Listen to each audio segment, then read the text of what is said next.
Sayyid Abdul Qadir al-Jilani has a beautiful statement where he says, انقر بيضة وجودك بمنقار صدقك أصدق في طلب مولاك فقد أغناك صدقك عن كثير من التعب انقض بيضة وجودك بمنقار صدقك.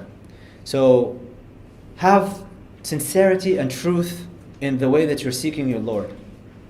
Again, back to the intention.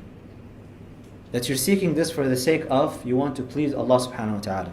We began with the hadith of the intentions. Imam al-Nawawi, when he's commenting on that hadith in his explanation of it, he says that people seek Allah or seek to perform the acts of worship for three reasons. There's three types of worship in Islam. There is ibadatul abid, the worship of slaves. And ibadatul abid is one in which you are afraid of the punishment. And that's why you're performing the act of worship. Allah uses that as a psychological tool in the Quran when He's warning you about His punishment, when He's warning you about hell. You can't rebuke that type of worship because people have different inclinations. Their nufus are different. What motivates you and I may be different from what motivates this other person. And so you have to take into account and pay attention to what is the motivation. You can't use the same message basically towards everybody. You have to tailor your message because people have different things that motivate them. So ibadatul abid is some people, it's within them that what motivates them is fear. They're afraid of Allah's punishment. Now, is that the only message that you're going to give? You're going to exclude a great deal of people because not everybody moves that way.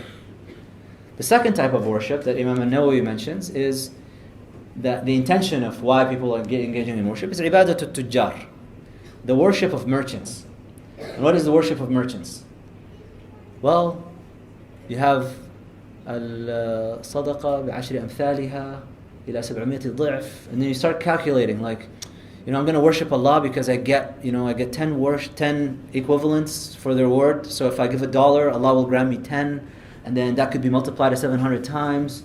And then if I do this, then Allah grants me this. And if I fast, then I'll enter through the gate of Ridwan. So your calculations are always about, what am I going to get out of this? Again, you can't rebuke that. You can't say anything negative about that. Some people, this is what moves them. And that's why Allah subhanahu wa ta'ala uses this type of discourse in the Quran to entice the people who respond more readily to this enticement. And Allah even says, tijaratun. He uses the term tijara. Shall I guide you to a type of merchant deal, a commerce deal with Allah subhanahu wa ta'ala? So that's one form.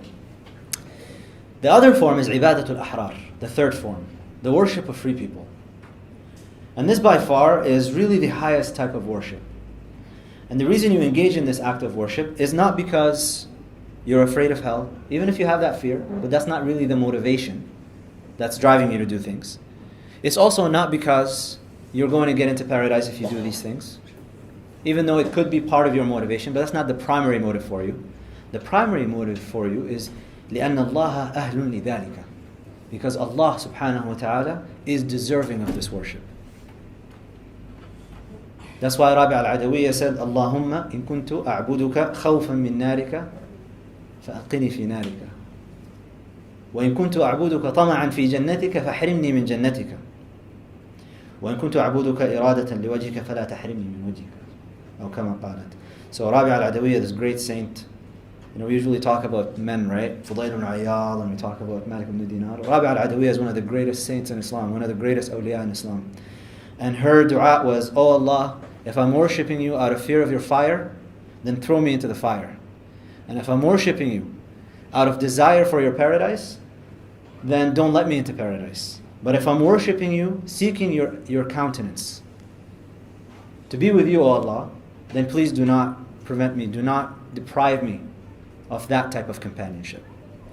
And the greatest blessing in paradise on the Day of Judgment is one in which you're in paradise, you're enjoying all the blessings, and then you see Allah subhanahu wa ta'ala on Yawm al-Jum'ah, and you forget where you are.